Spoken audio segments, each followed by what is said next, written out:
चलो तो हम स्टार्ट करते हैं, ठीक है। अभी कोई नहीं आएगा तो वो बाद में रिकॉर्डिंग देख लेंगे। और तुम लोग का मेंस कैसा गया? अपना अपना परसेंटाइल बताओ तुम लोग।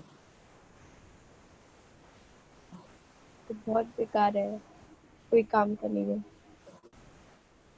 अच्छा, और उमा तुम्हारा?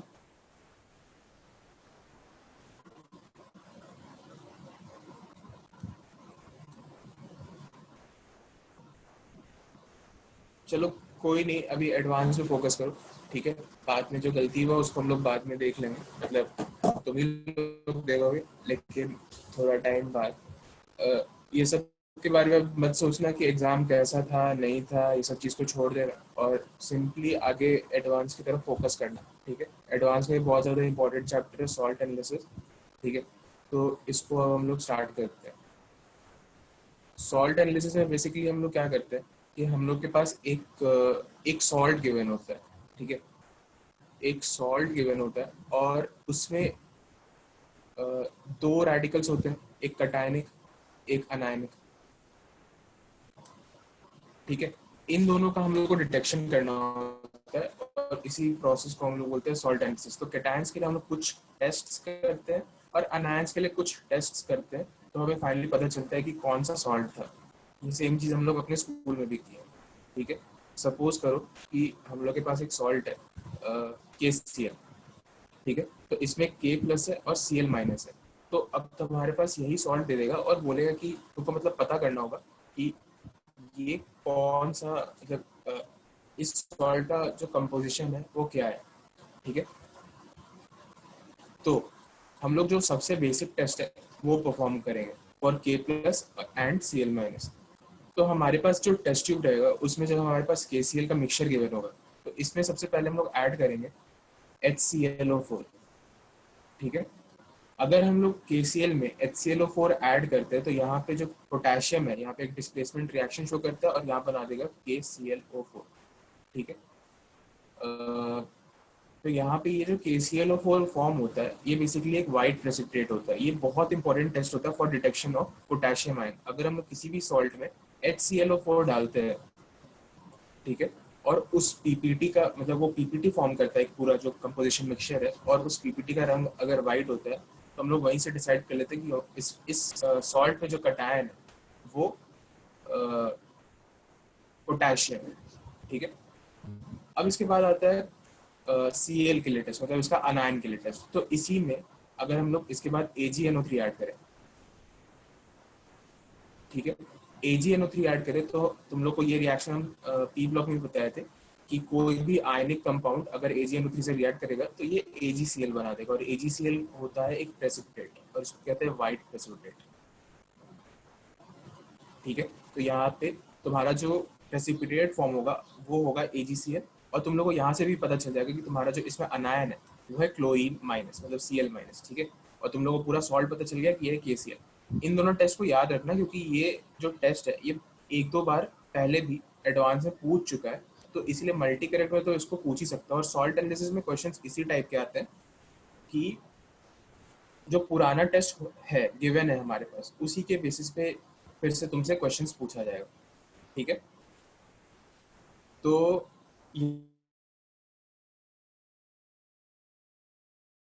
यहाँ तक कोई दिक्कत नहीं होना चाहिए, ये बहुत सिंपल, ठीक है। AgNO3 का जो टेस्ट है वो बहुत स्टैंडर्ड टेस्ट है, और उसमें जब AgBr AgI के साथ भी जो प्रेसिपिटेट बनता है वो भी तुम लोग को बता रखे हम पहले पी ब्लॉक में, तो उसका जो कलर है उसको याद रखना, ठीक है। और HClO4 के साथ अगर हम लोग किसी सॉल्ट को रिएक्ट करा रहे हैं तो KClO4 बन रहा है, ठीक है। श्वेता मेरा आवाज आ रहा है? हाँ सर। ठीक है। तो देखो बेसिकली अगर हम तुमको सॉल्ट एनालिसिस के बारे में बताएं कि इससे क्वेश्चंस किस टाइप के आते हैं, तो या फिर कितने क्वेश्चंस आते हैं, सबसे पहले तो वही ज़रूरी है जानना। तो सॉल्ट से बेसिकली दो क्वेश्चन आएंगे हर साल, फिक्स ही रहता है, दो ही क्वेश्चन आता है, उससे ज़्यादा नहीं आता, ठीक है। तो इसीलिए अगर पेपर में तुमको बहुत ज़्यादा लग रहा है कि सॉल्ट एनालिसिस से क्वेश्चन आया है तो ऐसा नहीं होता है, ठीक है। सिर्फ दो क्वेश्चन आते हैं।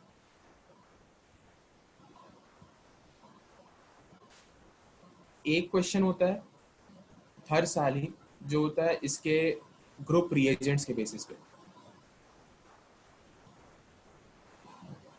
And some basic test.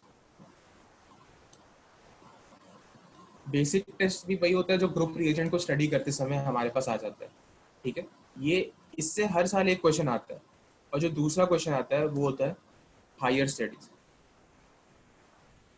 Higher studies मतलब उसके बाद जितने भी बचे हुए टेस्ट है, बहुत सारे टेस्ट होते हैं एक्चुअली, तो उससे ये चीज़ आता है। अब इस हायर स्टडीज में बहुत सारा चीज़ इंक्लूड होता है, बहुत सारा रिएजेंट इंक्लूड होता है। जैसे थायो, थायो इज़ वेरी इंपॉर्टेंट, ठीक है। इसका इसके साथ सारा टेस्ट तुम लोग को बता दिए हैं, वो डायन फिर क्यों आई थी। और उसमें भी तुमको 4, 5, 6 कॉम्प्लेक्स के बारे में बताए हैं। आयरन पहले कॉम्प्लेक्स फॉर्म करता है या पहले प्रेसिपिटेट फॉर्म करता है, वो सब के बारे में हम लोग डिस्कस किए हैं। तो इसमें ये सब चीज़ फर्दर सब डिवाइडेड है। इसके बाद फिर यहाँ पे brown ring test, brown ring test भी इंपॉर्टेंट टेस्ट होता है। और इसी तरीके से बहुत सारे जो टेस्ट होते हैं वो सब हम लोग देखेंगे। एक ग्रीस आइलेविक टेस्ट भी होता है। तो इस टाइप से जो अगर हम लोग टेस्ट के बारे में बात करें तो बहुत सारे टेस्ट होने लगते हैं, ठीक है। और इससे हर साल सिर्फ एक क्वेश्चन आएगा, ठीक है। और इससे भी एक क्वेश्चन आएगा। तो हम लोग को ज़्यादा बेटर रहेगा कि हम लोग इसको प्रिपेयर कर लें, क्योंकि आना तो दोनों से एक एक ही है। तो इसको अगर हम लोग प्रिपेयर करते हैं तो हमारे पास थोड़ा सा कॉन्फिडेंस बढ़ेगा। और ये भी है कि ये सारी चीज़ें जो है इन एनसीईआरटी बुक में इनडायरेक्टली कहीं ना कहीं गिवन है, लेकिन ये सारी चीज़ें कहीं गिवन नहीं है। तो कभी कभी ऐसा भी देखा गया है कि अगर सॉल्ट से 2 क्वेश्चन आ रहा है तो दोनों ही इसी टॉपिक पे आ जाए, ठीक है।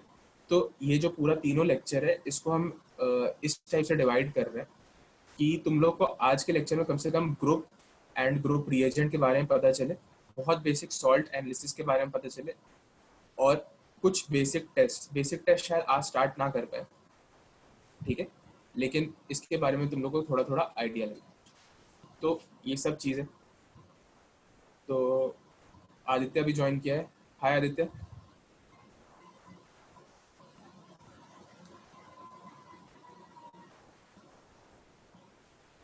आदित्य,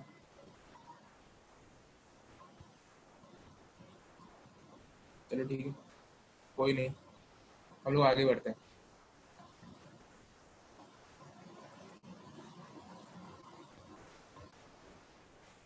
अब यहाँ पे कुछ कुछ पॉइंट्स लिखे हुए हैं जो सॉल्ट एनालिसिस पढ़ते समय काम क्यों आते हैं, लेकिन अब तुम लोग को सिर्फ क्वेश्चन सॉल्व करने में फोकस करना है, तो इसीलिए ये सब पॉइंट से बहुत ज़्यादा दिमाग मत लगाओ, ठीक है।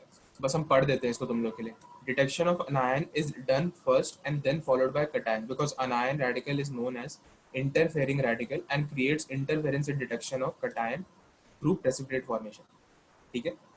तो हम लोग सबसे पहले अनायन का ही टेस्ट कर देते हैं। अनायन का टेस्ट क्यों करते हैं? क्योंकि जब हम लोग कटायन का टेस्ट कर रहे होंगे तो कुछ कुछ ऐसा अगर हम लोग रिएजेंट डालेंगे तो हो सकता है कि जो अनायन है वो रिएक्शन कर दे, क्योंकि इसको हम लोग इंटरफेयरिंग रेडिकल्स भी कहते हैं,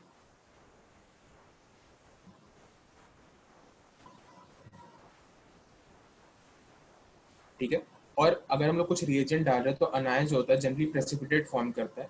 तो इसीलिए हम लोग सबसे पहले अनायन ही का टेस्ट करके पता कर लेते हैं कि भाई ये अनायन है। अब जैसे हम लोग को ऊपर वाले एग्जांपल में पता चल गया कि पहले Cl माइनस अनायन है, तो हम लोग उसके बाद अगर पोटेशियम के लिए कोई भी टेस्ट करेंगे, कोई भी टेस्ट, तो अगर उसका कुछ क्लोरीन से मिलने वाला रिजल्ट होगा तो हम लोग को पहले से इस बात का पता रहेगा, ठीक है। ये बस एक फैक्ट है।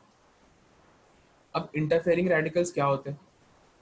तो ये सारे के सारे जो रेडिकल्स हैं इसे हम लोग इंटरफेयरिंग रेडिकल कहते हैं, ठीक है। ये सब चीज़ अभी तुम लोग को याद करने की जरूरत नहीं है, क्योंकि अब इस पे बहुत ज़्यादा इंपॉर्टेंट क्वेश्चंस नहीं बन सकते, ठीक है। ये सब बस जान लेने के पॉइंट है कि classification of anion is not systematic but on the basis of gases product when they react with acid they are classified as follow, ठीक है। यहाँ तक अभी तक तुम लोग को कुछ याद करने का जरूरत नहीं था।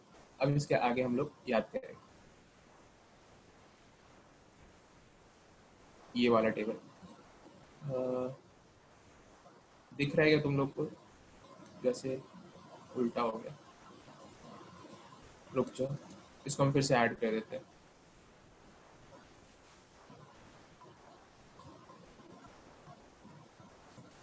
एक मिनट।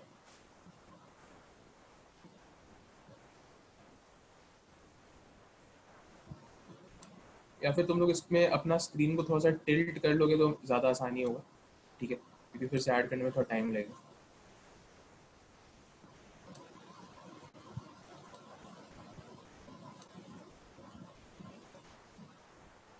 ठीक है, दिख रहा है यशोदा? हाँ सर। ठीक है, एक मिनट रुक जाओ, मैं ऐड करने की कोशिश कर।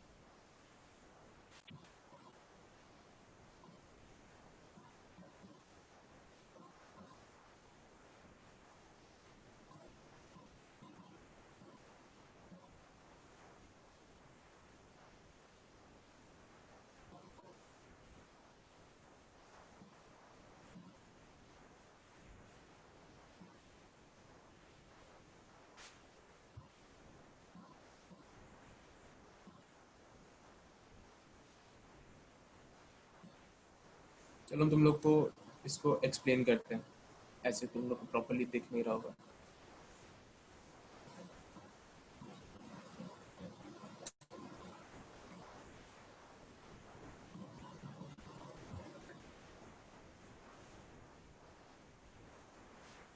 देखो, तो जो आयंस होते हैं इसको हम लोग दो कैटेगरी में डिवाइड करते हैं। एक वॉलेटाइल ग्रुप्स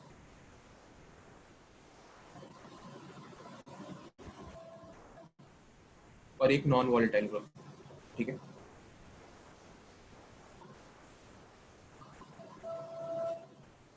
अब ये जो वॉलेटाइल ग्रुप होता है इसको भी हम लोग फर्दर दो सब कैटेगरीज में डिवाइड करते हैं।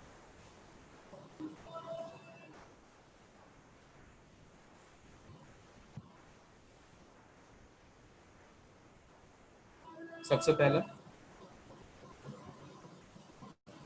डाइल्यूट एसिडिक ग्रुप और दूसरा कंसंट्रेटेड एसिडिक ग्रुप। ठीक है, अब ये जो डाइल्यूट एसिडिक ग्रुप है इसका मतलब क्या हुआ कि जब कभी भी हम लोग कोई डाइल्यूट एसिड किसी सॉल्ट के मिक्सचर में डालेंगे, जैसे हमारे पास एक टेस्ट ट्यूब हमें गिवन है, इसमें हमने किसी डाइल्यूट एसिड को ऐड किया। ठीक है, तो यहाँ पे जो फॉर्म होगा ये एक गैसियस प्रोडक्ट होगा, एक वॉलेटाइल प्रोडक्ट होगा। जैसे फॉर एग्जांपल CO2, NO2 इस टाइप के गैसेस निकलेंगे तो हम लोग को पता चल जाएगा कि यहाँ पे अनायन कौन सा था। ठीक है, ये एक चीज़ है। और कुछ ऐसे होंगे जिसमें अगर हम लोग कंसनट्रेट एसिड डालेंगे तो हम लोग को पता चल जाएगा कि उसमें अनायन कौन सा था। तो ये होता है वॉलेटाइल ग्रुप के अंदर दो सब heading, dilute acidic group and concentrate acidic group. ठीक है, अब अगर हम लोग यहाँ पे इस डाइल्यूट एसिडिक ग्रुप के और मतलब इसमें क्या क्या चीज आता है वो देखें तो इसको भी हम लोग नोट करते हैं।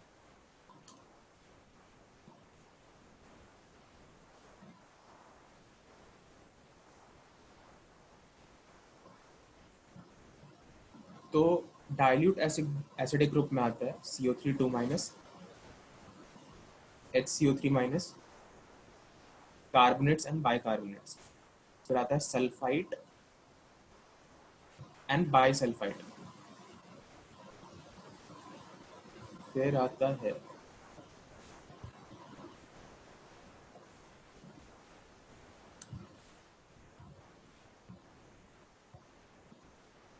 थायो सल्फाइड एसिटेट नाइट्राइट।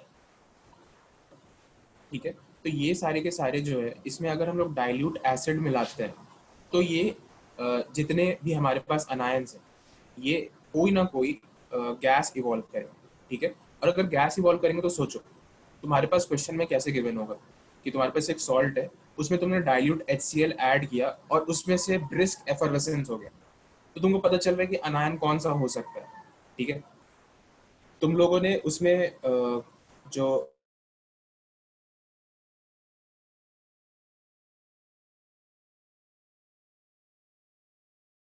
और तुम्हें पता है कि व्हाइट टर्बिडिटी आ गई तो तुमको पता चल जाए कि इस टाइप का है। ठीक है, तो अब हम लोग देखते हैं कि इसमें से कौन कौन से गैसेस रिलीज हो रहे हैं। CO3 2 माइनस से रिलीज होता है सर CO3, अभी आपका HCO3। आवाज फ्रीज हो गया था। अच्छा ठीक है, मैं फिर से रिपीट करता हूँ। जैसे कि तुम लोगों को क्वेश्चन गिवन होगा, तो उसमें तुम लोगों को ऐसे गिवन होगा कि हमारे पास एक सॉल्ट है, उसमें हमने एक डाइल्यूट HCl मिलाया, डाइल्यूट HCl मिलाया और उसमें से CO2 गैस इवॉल्व हो गया या उसमें से ब्रिस्क एफरवेसेंस हो गया।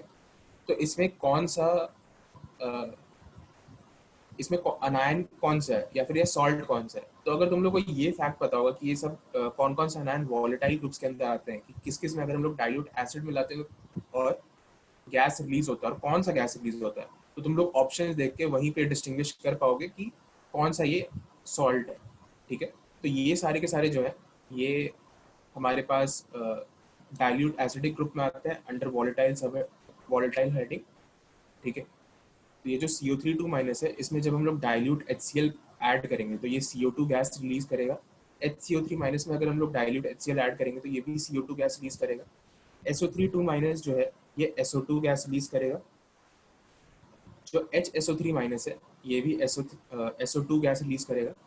H2O3 माइनस जो होता है ये SO2 गैस प्लस S, मतलब S होता S मतलब सल्फर होता है, जो मतलब एलिमेंटल फॉर्म में इसका प्रेसिपिटेट बनाता है, मतलब SO2 गैस इवॉल्व हुआ और सल्फर का प्रेसिपिटेट बना।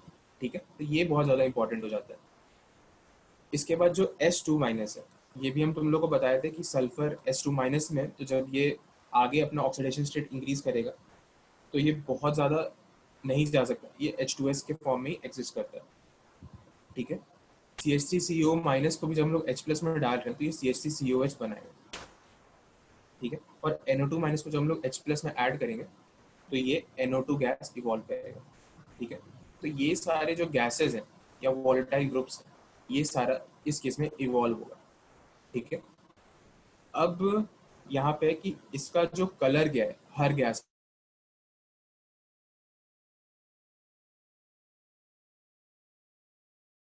आइडेंटिफाइंग फीचर, उसको हम लोग नोट करते हैं। पढ़ जा रहे हो, कलरलेस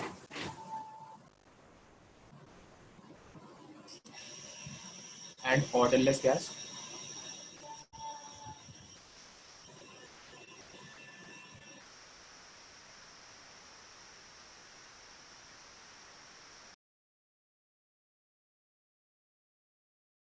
रिस्क एफर्वेसेंस। ठीक है, अब तुम लोग को ये सब चीज समझ में आ रहा है कि क्वेश्चन किस तरीके से बनेगा। अगर तुम्हारे पास दे रहा है कि हमने उसमें एक एसिड को डाला और उसमें से एक कलरलेस ऑर्डरलेस गैस इवॉल्व हुई जो ब्रिस्क एफर्वेसेंस दे रहा है, तो वो कौन सा गैस है तुम लोग को अब पता है। ठीक है, अब तुम लोग के पास अगर दूसरा एक एग्जाम्पल हो, मतलब SO2 गैस का, इसका अगर हम लोग डिस्टिंग्विशिंग प्रॉपर्टीज देखें तो ये होता है कलरलेस, पंजेंट। ठीक है, कलरलेस गैस होता है और पंजेंट इसका स्मेल होता है। ठीक है, और इसमें थोड़ा सा सल्फर का स्मेल होता है, मतलब बर्निंग सल्फर का स्मेल होता है।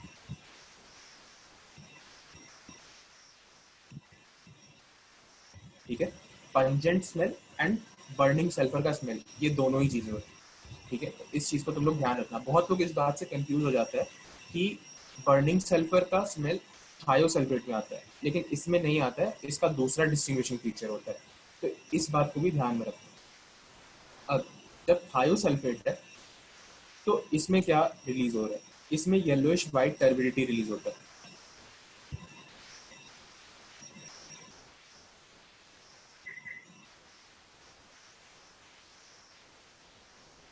ठीक है, अब तुम लोग को ऐसा मतलब ये एक जनरल बात है कि जब हम लोग थायोसल्फेट में डाइल्यूट एसिड मिलाएंगे तो डेफिनेटली कुछ हम लोग के पास बर्निंग सल्फर का स्मेल आएगा।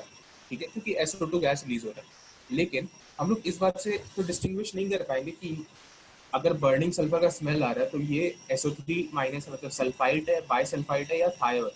तो इस बात का डिस्टिंग्विश हम लोग इस बात से करते हैं कि क्या इसमें येलोइश व्हाइट टर्बिडिटी आ रहा है। अगर येलोइश व्हाइट टर्बिडिटी आ रहा है तो हमारे पास कंफर्म हो गया जो अनायन है वो थायो है। ठीक है, और अगर उसमें से येलोइश व्हाइट टर्बिडिटी नहीं आ रहा है तो हम लोग इस बात को कंफर्म रखेंगे कि वो चाहे तो सल्फाइट है या बायसल्फाइट है। ठीक है, इतना। अब इसके बाद आता है H2S। ठीक है,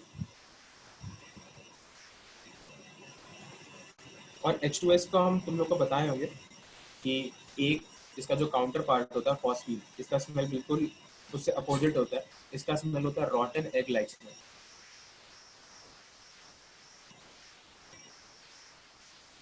और इसका जो काउंटर होता है फॉस्फीन PH3, इसका स्मेल होता है रॉटन फिश लाइक से, ठीक है। एसिटिक एसिड का स्मेल तुम लोगों को पता है, विनेगर लाइक स्मेल।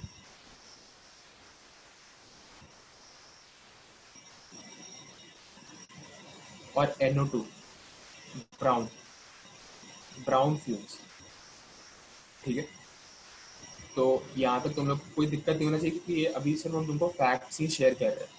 तुम लोग को यहाँ पे क्या याद होना चाहिए, तुम लोग को याद होना चाहिए डाइल्यूट एसिडिक ग्रुप्स कौन से हैं, और वो उसमें जो गैसेज रिलीज हो रहे हैं उसका स्पेशल पॉइंट क्या है, ठीक है। ये इसको याद करने के लिए तुम लोग को एक छोटा सा तरीका बताते हैं।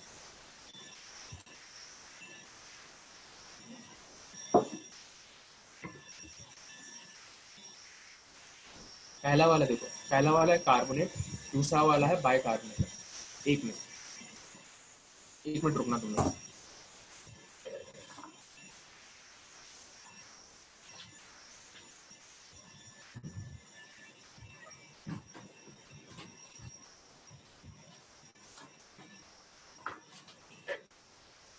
हाँ, पहला वाला है कार्बोनेट, दूसरा वाला है बाइकार्बोनेट, तीसरा वाला है सल्फाइड, चौथा वाला है बाइसल्फाइड, उसके बाद है थायो, फिर सल्फाइड IDE, ठीक है।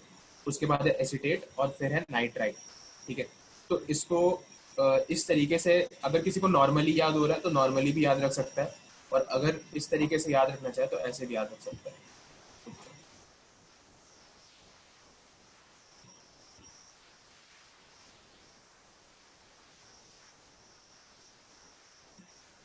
SCANTS,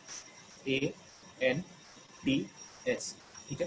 कैंट्स, कैंट्स कोई ऐसे लॉजिकल टर्म तो नहीं है, लेकिन तुम लोग को याद हो जाएगा, ठीक है। कैंट्स, लास्ट में एंड्स आता है, ठीक है। तो ये बहुत इजी है टू रिमेम्बर। और इसमें अगर तुम लोग देखोगे तो इसमें जो S है ये रिप्रेजेंट करता है सल्फाइड एंड बाइसल्फाइड को।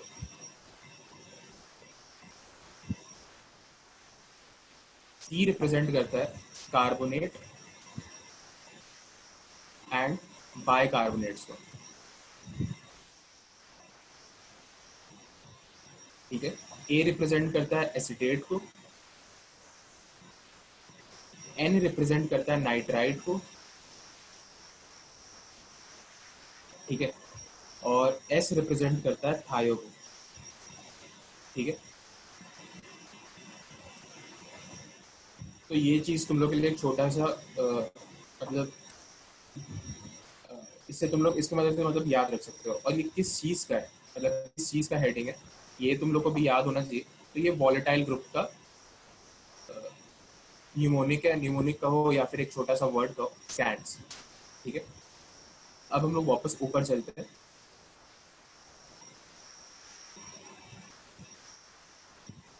ठीक है, यहाँ पे तो हमने यहाँ पे अभी वॉलेटाइल ग्रुप में डाइल्यूट एसिडिक ग्रुप देखा, ठीक है। अब हमें कंसंट्रेट एसिडिक ग्रुप भी देखना है।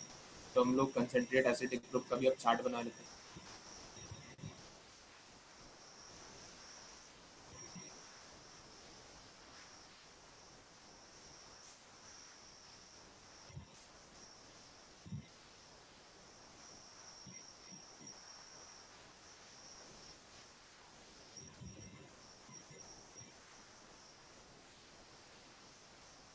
और ये याद रखना कि ये जो कंसंट्रेट एसिडिक ग्रुप है ये भी किसके अंडर आ रहा है, ये भी आ रहा है वॉलेटाइल ग्रुप्स के अंदर, मतलब ये भी किसी तरीके का गैस ही रिलीज करेगा, ठीक है। तो यहाँ देखो, इसमें जो सबसे पहला है ये है फ्लोराइड, फिर क्लोराइड, फिर ब्रोमाइड, फिर आयोडाइड, ठीक है। मतलब सारे के सारे हैलोजेंस। इसके बाद आता है नाइट्रेट NO3-, फिर आता है बोरेट, इसके बाद आता है ऑक्सिलेट,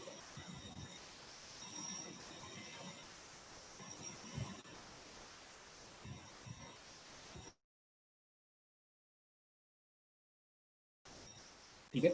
ये सारे के सारे अगर तुम्हारे पास किसी सॉल्ट में अनायन प्रेजेंट है और इसमें अगर तुम लोग कंसंट्रेटेड एसिड को डालोगे तब तुम्हारे पास जो ग्रुप मिलेगा, मतलब ये सारे के सारे ग्रुप मिलेंगे और इसके करस्पॉन्डिंग कोई ना कोई वॉलेटाइल एंटिटी मिलेगा, ठीक है। तो इसमें हम लोग कोई कंसनट्रेट एसिड डाल रहे हैं, ठीक है।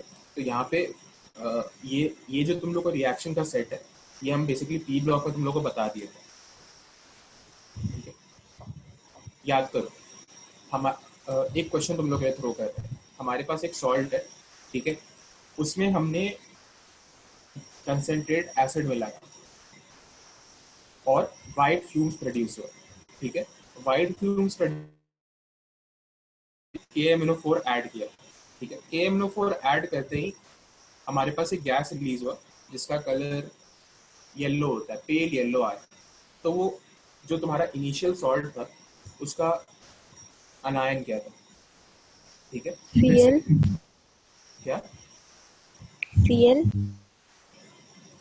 क्लोरीन, हाँ सर।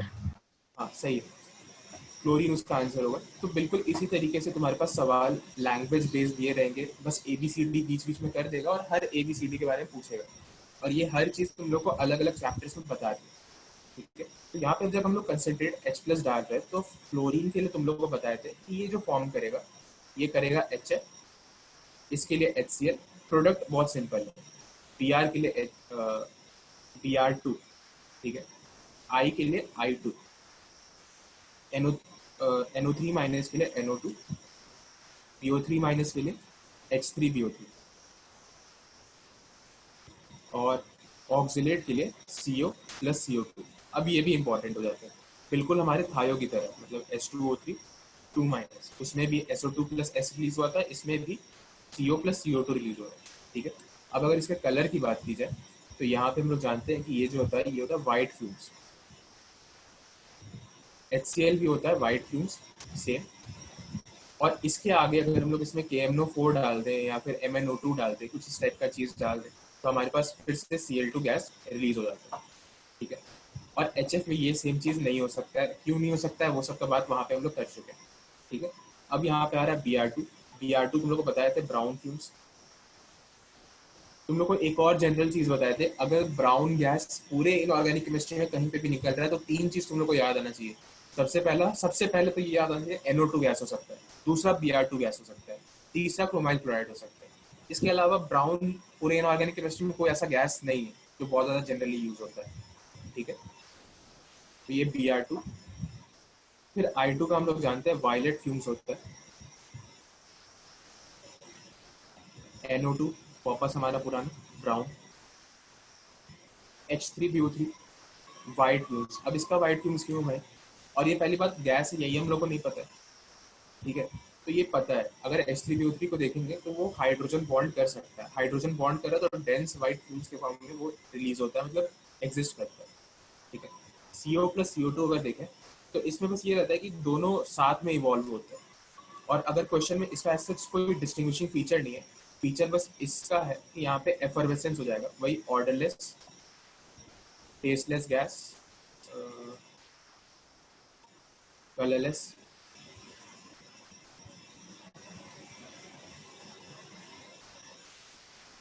एंड ब्रिस्क एफर्वेसेंस, ठीक है। तो इसमें वही अपना पुराना, लेकिन इसके साथ एक तुमको एडेड इन्फॉर्मेशन दे देगा कि कार्बन मोनोऑक्साइड का गैस रिलीज हो रहा है। अब इसको किस फॉर्म में देगा वो अलग हो सकता है, लेकिन ये इन्फॉर्मेशन तुम लोग को पता रहे, ठीक है। ये तुम लोग को याद करने में मेरे को नहीं लगता है ज़्यादा मुश्किल होगा, लेकिन अगर किसी को है तो उसका भी इलाज है, वो इस छोटे से वर्ड को याद रख सकता है, और वो वर्ड है बोनेक्स, ठीक है। बी से होता है बोरेट, ओ से होता है ऑक्सिलेट, ठीक है। एन से होता है नाइट्रेट, और एक्स से होता है हेल, ठीक है। ये सारे के सारे जो है ये कंसंट्रेट,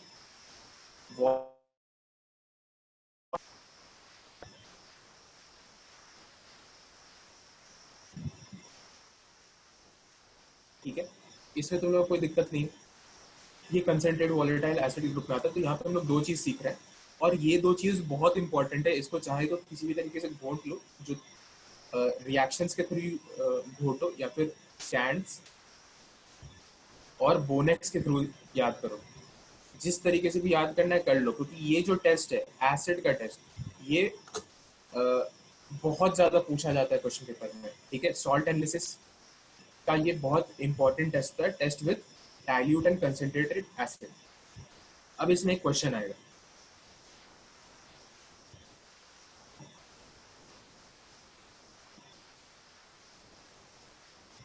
ठीक है, ये पूरा का पूरा टेबल तुम लोग को बता दिया। अब यहाँ पे एक और चीज आता है, वो भी तुम लोग को बता ही देता है अभी यहीं पे। कुछ कुछ ऐसे भी अनायंस होते हैं कि जो प्रेसिपिटेट फॉर्म नहीं करते। ठीक है, सॉरी, कुछ कुछ ऐसे भी अनायंस होते हैं जो गैस इवॉल्व नहीं करते। ठीक है, तो वो क्या करते हैं, वो रिडॉक्स रिएक्शन से अपना प्रेजेंस को हम लोग को शो करते हैं, या प्रेसिपिटेट फॉर्मेशन से। ठीक है, तो रिडॉक्स रिएक्शन से क्या होता है, CrO4 2 माइनस, Cr2O7 2 माइनस और MnO4 माइनस। अब जैसे ये और ये जो क्रोमीन का कंपाउंड है, क्रोमियम का कंपाउंड है, ये फर्दर Cr3+ में चेंज हो जाता है। ठीक है, तो कलर का चेंज आ रहा है, तुम लोगों को पता चलेगा। ये जो MnO4 माइनस है, ये Mn2+ में चेंज हो जाता है with the help of some reactions which we have studied already in D block. ठीक है, तो तुम लोग को वहां से पता चलेगा कि यहाँ पे अनायन कौन सा है। ठीक है, इस चीज को हम लोग डी ब्लॉक में कवर कर चुके हैं। और जो प्रेसिपिटेट ग्रुप्स होता है ये दो ही होता है, एक होता है PO4 3 minus and SO4 2 minus. ठीक है, ये दोनों होता है। तो इसके मदद से तुम लोग इसको याद कर सकते हो। ठीक है, प्रेसिपिटेट वाले ग्रुप्स कौन से हैं, ये हम लोग जब शायद 5th ग्रुप पढ़ेंगे, 5th रिएजेंट टेबल में। ठीक है, तब हम लोग को जब डिटेल स्टडी करेंगे तब ये हम लोग देख लेंगे कि इसमें क्या आता है। अभी के लिए सबसे पहले तो रिएजेंट टेबल हम लोग को याद करना है, जिसके लिए क्लास बना है।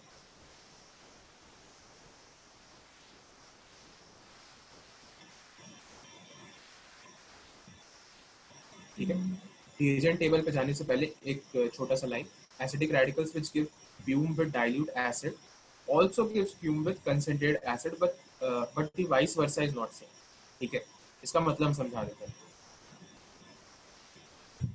फॉर एग्जांपल, हम लोग के पास, अच्छा, एसिडिक रेडिकल हम लोग अनायन को बोलते हैं, ये तुम लोग को पता होगा। बेसिक रेडिकल कटायन को बोलते हैं। फ्यूम बोलते हैं तो वो लेविस थ्योरी को जाके एक बार देखना, लेविस थ्योरी के अकॉर्डिंग इसको बोला जाता है। अब यहाँ पे आगे बढ़ते हैं। ठीक है, तो यहाँ पे देखो, अगर हमारे पास जो डाइल्यूट वाले, एक अगर हमारे पास एक सॉल्ट है, ठीक है, सॉल्ट में इसका कटायनिक पार्ट, इसका अनायनिक पार्ट। ठीक है, अनायनिक पार्ट जो है ये इस डाइल्यूट H+ से रिएक्ट कर रहा है और कुछ गैस रिलीज कर रहा है। ठीक है, तो अगर डाइल्यूट H+ की जगह हम लोग कंसंट्रेटेड H+ डालेंगे तो क्या ये रिएक्शन होगा? हाँ, बिल्कुल होगा।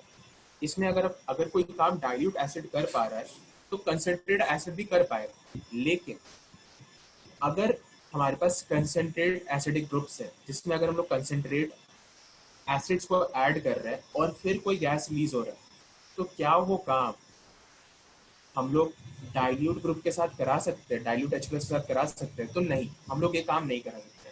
ठीक है, सपोज तुम तुम्हारा स्ट्रेंथ है कि तुम 10 न्यूटन का थप्पड़ झेल लो, ठीक है, और 10 न्यूटन के बाद रो दो, तो 8 न्यूटन का मारेंगे थोड़ी ना तुम रोगे। तो बस यही बात है। ठीक है, यहाँ तक में किसी को कोई दिक्कत, कोई पॉइंट फिर से रिपीट कर दे, कोई पॉइंट, कोई सबको अपना प्रेजेंस एक बार कंफर्म करो।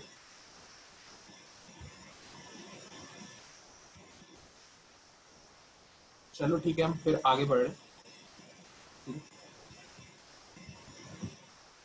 अब यहाँ पे थोड़ा इंपॉर्टेंट चीज स्टार्ट होगा। अब स्टार्ट होने जा, ये क्वेश्चन तुम लोग देख लेना, ये बिल्कुल इसी फैक्ट पे बेस्ड है, तो फैक्ट तुम लोग को एक्सप्लेन कर दिया, तुम लोग इसको कर पाओ।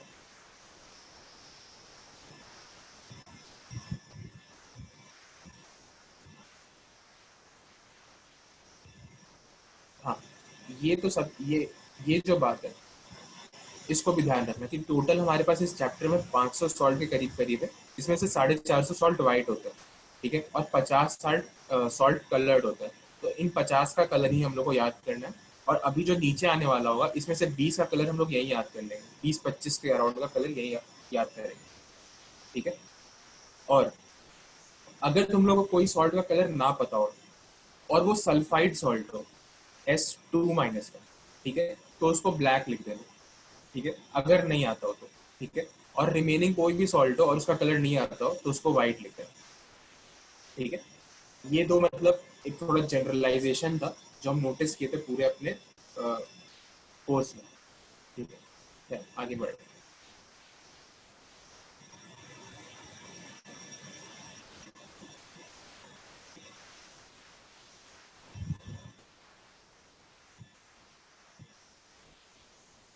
ये वाला पन्ना, ये देखो, अब एक होता है ग्रुप, एक होता है रिएजेंट, ठीक है। ग्रुप, रेडिकल और रिएजेंट, इसके बेसिस से हम लोग पता करते हैं कि कौन सा कटायन प्रेजेंट है, ठीक है। कटायन के लिए हम लोग इस टेबल को रेफर करते हैं, सॉल्ट एनालिसिस में जो तुम लोग का एग्जाम हुआ होगा, प्रैक्टिकल टेस्ट, तो इसमें सब लोग पर्ची बना के ले आते हैं, हम भी लाए थे लेकिन लाना नहीं चाहिए, याद कर लेना चाहिए, ठीक है। तो आज याद नहीं करना पड़ता, तो अब इसको याद कर लो, ठीक है। तो बेसिकली जो ग्रुप होते हैं ये होता है 0, 1, 2, 3, 4, 5, 6, ठीक है। तो ये सारे के सारे ग्रुप होते हैं, और इसमें अगर तुम लोग देखोगे तो इन सभी के का कुछ ग्रुप रिएजेंट होता है। तो पहले हम लोग 1 से स्टार्ट करते हैं, ठीक है। इसमें अभी इसको कैसे याद करना है वो हम थोड़ी देर में बताएंगे, पहले बस तुम लोग ग्रुप देख लो, ठीक है।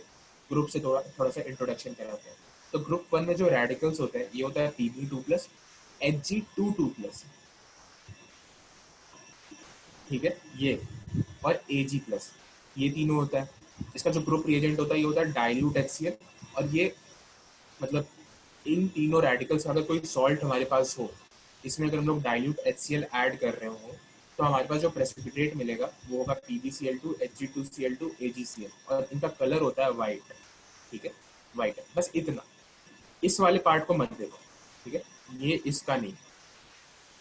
अब देखो दूसरा, अब जो ग्रुप 2 होता है इसको थोड़ा सा गौर करते हैं।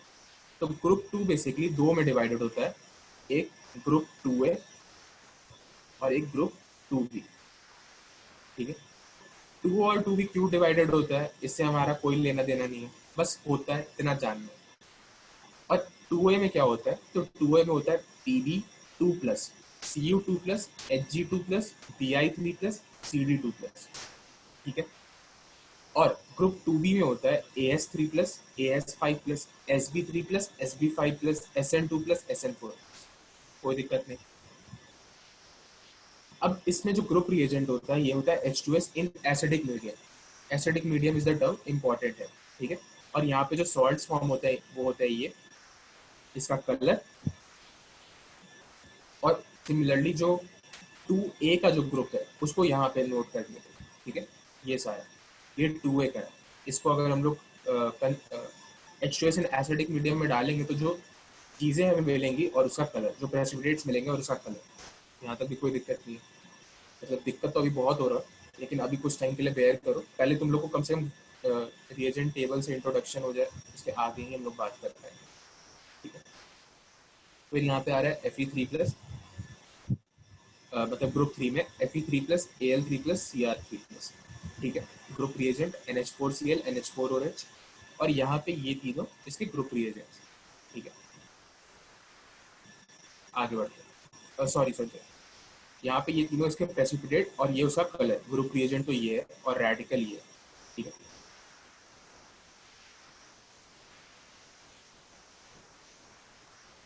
ग्रुप 4 देखो, तो जो ग्रुप 4 है इसमें जो रेडिकल्स आते हैं वो होता है Zn2+, Mn2+, Cu2+, Ni2+, ठीक है। और इसका जो ग्रुप रिएजेंट है वो तुम लोग देख ही रहे हो, प्रेसिपिटेट जो फॉर्म होगा और उसका कलर तुम लोग देख ही रहे हो। Group 5 Ba2+, Sr2+, Ca2+, group reagent तुम लोग देख रहे हो, प्रेसिपिटेट तुम लोग देख रहे हो और कलर तुम लोग देख रहे हो। ग्रुप 6 जो रेडिकल्स है वो है K+Na+Mg2+, इसका कोई स्पेसिफिक रिएक्शन नहीं होता, खुशी की बात, कोई स्पेसिफिक रिएक्शन नहीं, तो कोई स्पेसिफिक प्रेसिपिटेट नहीं मिलता। और ये है ग्रुप 0, कुछ लोग इसको ग्रुप 7 भी बोलते हैं, ठीक है। बोलने का इसमें सिर्फ आता है NH4+, ग्रुप रिएजेंट होता है NaOH और रिलीज करता है NH, ये हमारा हो गया टोटल सारा पूरा ग्रुप रिएजेंट। अब इसको याद करें, ठीक है? तो 1 मिनट का हमको समय दो, बैटरी लो हो रहा है तो हमको चार्ज में लगाना है।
हाँ बोलो। नहीं सर। नहीं, ठीक है तो आगे में और भी डाउट नहीं आएगा, आगे का चीज़ और भी आसान है, ठीक है?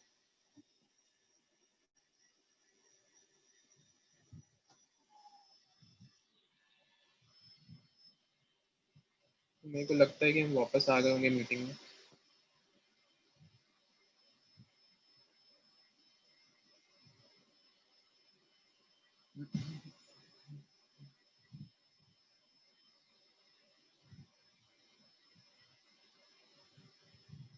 हम एंटर करते हैं इसी तरीके से।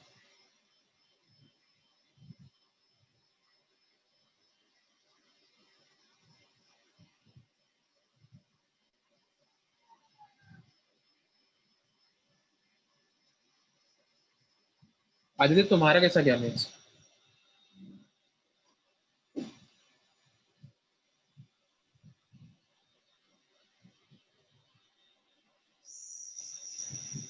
सुनाई नहीं दे रहा वैसे।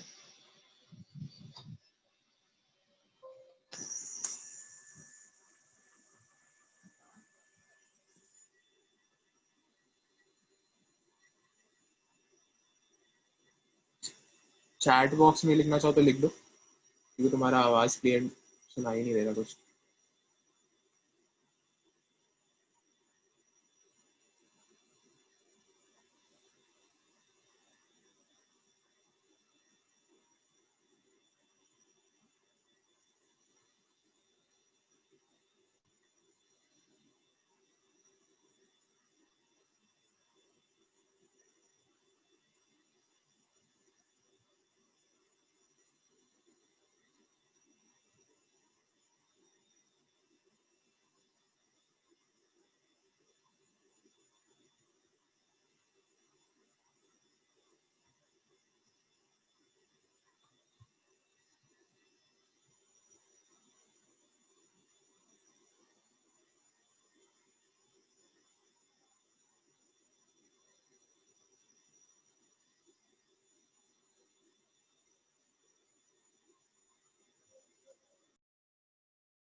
कि मेरा जो लैपटॉप था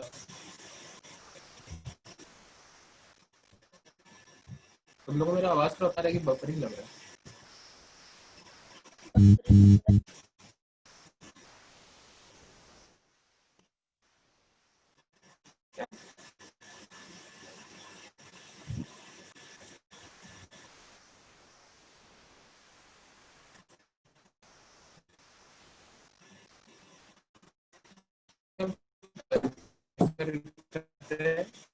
रिकॉर्डिंग में देख लेना, इसका रिकॉर्डिंग स्टार्ट करते हैं।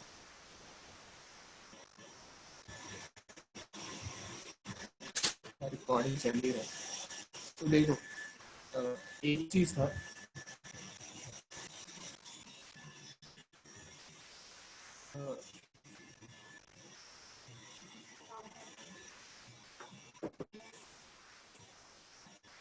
ठीक है, तो इसमें हम लोग आगे बढ़ते हैं।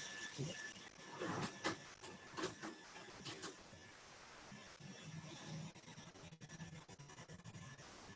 तो यहाँ तक तुम लोग कम से कम ये पता चले कि ग्रुप क्या होता है, रेडिकल क्या होता है, रिएजेंट क्या होता है, ये सब।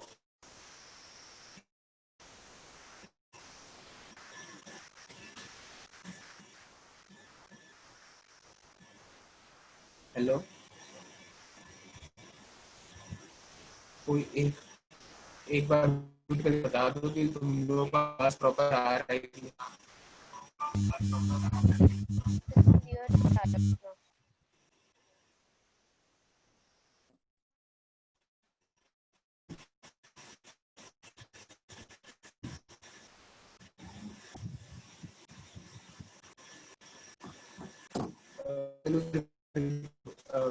आगे कंटिन्यू करते हैं। ठीक है, कुछ पता नहीं चल रहा है तुम लोगों को प्रॉपर आवाज आ रहा है कि नहीं आ रहा है। ठीक है, तो खैर अब यहाँ पे हम लोग कुछ दो तीन न्यूमोनिक देखेंगे, और ये सारी न्यूमोनिक है, ये बहुत ज्यादा यूजफुल आएंगे तुम लोगों को आगे। ठीक है, तो देखो ग्रुप 1 के लिए जो न्यूमोनिक होता है ये होता है पंजाबन होगी आगे। ठीक है, पंजाबन होगी आगे। दूसरा है पंजाबन कुड़ी होगी कद्दू। ठीक है, ये ग्रुप 2 का है। एक बार हम सारा सीक्वेंशली बता देते हैं और उसके बाद कैसे कैसे उसको जल्दी जल्दी याद रखना है वो फिर बताएंगे। ठीक है, ग्रुप 2B का जो होता है वो होता है ऐसे सभी सनम।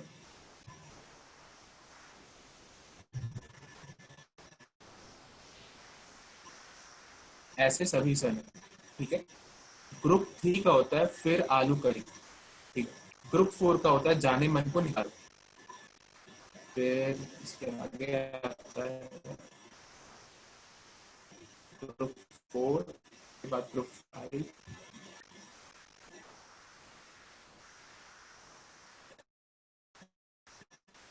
ग्रुप 5 भारत सरकार। ग्रुप 6 में होता है कब सोडियम मरेगा या फिर सोडियम कब मरेगा, दोनों में से कुछ भी। सोडियम कब मरेगा। और ग्रुप 0 में होता है अम्मा। ठीक है, फिर से हम एक बार इसको तुरंत फास्ट मोड में थोड़ा बताते हैं। पंजाबन होगी आगे, पंजाबन कुड़ी होगी कद्दू, ऐसे सभी सनम, फिर आलू पूरी, जाने मन को निकालो, भारत सरकार, सोडियम कब मरेगा, अम्मा। ठीक है, दो तीन बार इसको और सुनो। पंजाबन होगी आगे, पंजाबन कुड़ी होगी बिक्री कद्दू, ऐसे सभी सनम, फिर आलू कड़ी, जाने मन को निकालो, भारत सरकार, सोडियम कब मरेगा, अम्मा। ठीक है, एक और बार सुनो।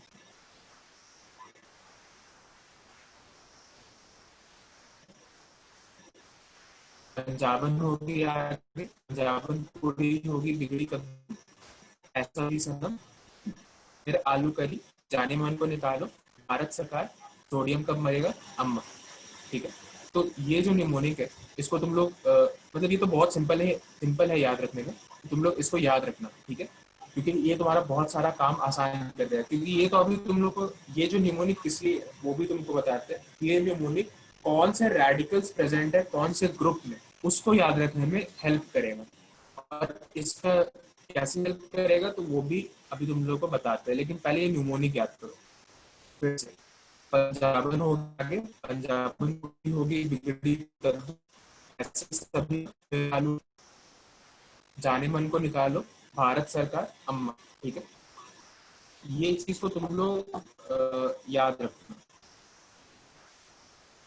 अब हम लोग इसको एक बार पूरा तुम लोग एक बार देख लो प्रॉपरली, ठीक है? तो इसके आगे ये किस चीज को सिग्निफाई कर रहा है वो भी तुम लोगों को बताते हैं।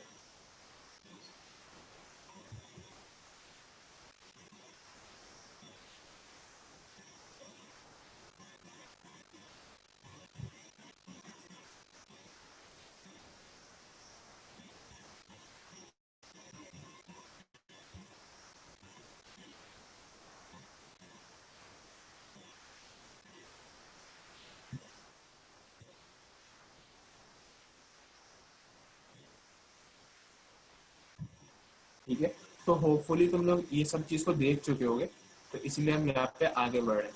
ठीक है, ग्रुप 1 में देखो, पंजाबन होगी आगे। इसका क्या मतलब है? पंजाबन मतलब Pb2+, होगी का मतलब Hg2+, और आगे, आगे का मतलब होगा Ag+। ठीक है, पंजाबन होगी आगे, पंजाबन कुड़ी होगी बिगड़ी कद्दू। इसमें वापस ये 2a का है। ठीक है, तो 2a के एक बार एलिमेंट्स को ऐसे याद रखेंगे, Pb2+, पंजाबन कुड़ी, Cu2+ होगी, Hg2+, बिगड़ी, Bi3+, कद्दू, Cd2+।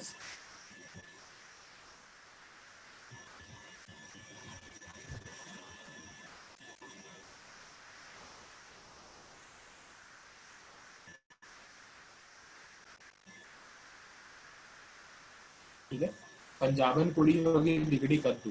अब यहाँ पे देखो, यहाँ पे जो ऊपर है यहाँ Hg2+ है और यहाँ पे Hg2+ है, तो इस बात का याद रखना। ठीक है, ये थोड़ा ध्यान रखने वाला बात है, तुम लोग को याद करा दी। ठीक है, अब इसके आगे बढ़ते हैं। ऐसे सभी समय, तो ऐसे का कैसे?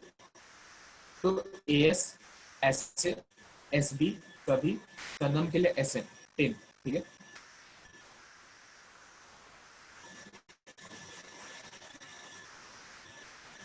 इसके बाद आता है ग्रुप 3 का, फिर आलू करी, Fe3+, Al3+, Ca3+, Ca2+। ये चीज तो तुम लोग को याद भी होगा।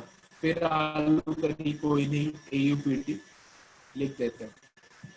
फिर आलू करी